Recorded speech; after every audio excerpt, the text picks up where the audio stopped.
Tom, thanks very much. We'll talk to you a little bit. On now to one of the eeriest moments amid the carnage of 9/11. A mysterious plane was seen flying right over the president's residence. Even some CNN staffers saw it. To this day, it has never been officially explained.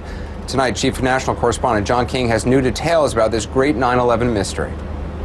Today, 6 years after 9/11, the mystery endures about just what happened in the skies over the White House that terrible day.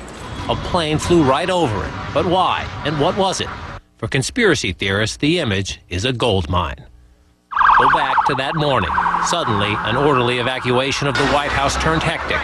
In New York, the Twin Towers had collapsed. There was word of an explosion at the Pentagon. And then Secret Service warnings of another plane still on course for Washington. It appeared overhead just before 10 a.m., a four-engine jet banking slowly in the nation's most off-limits airspace, on the White House grounds and the rooftop. A nervous scramble. About 10 minutes ago, there was a white jet circling overhead. Now, you generally don't see planes in the area over the White House. That is restricted airspace. No reason to believe that this jet was there for any nefarious purposes, but the Secret Service was very concerned, pointing up at the jet in the sky. And still today, no one will offer an official explanation of what we saw. Two government sources familiar with the incident tell CNN it was a military aircraft, but say the details are classified. This comparison of the CNN video and an official Air Force photo suggests the mystery plane is among the military's most sensitive aircraft, an Air Force E-4B.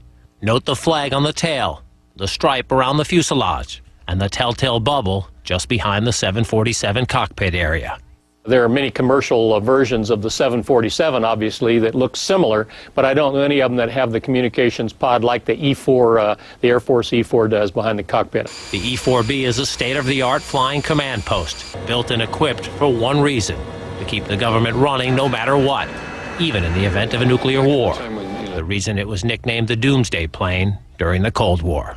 They exercise this type of thing all of the time, and they simply don't talk about it. So it doesn't surprise me that they are very closed-mouthed about it. Ask the Pentagon, and it insists this is not a military aircraft, and there is no mention of it in the official report of the 9/11 Commission. Commission co-chairman Lee Hamilton says he has a vague recollection of someone mentioning a mystery plane, but staffers who looked into it never raised it as a relevant issue. When you're conducting a major investigation, you get thousands of things that come at you. You can't possibly sort through them all. This never rose to the level of a discussion within the commission. To some, the lack of any official explanation feeds an ominous conspiracy. This is from an online discussion about the plane on the website 911blogger.com. I have always thought these planes were exactly that: mission control for the 9/11 attack on our country.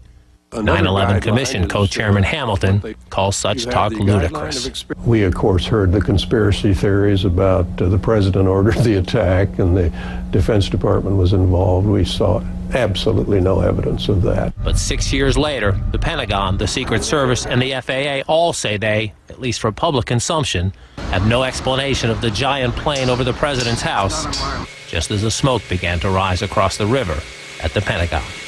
John King, CNN, Washington.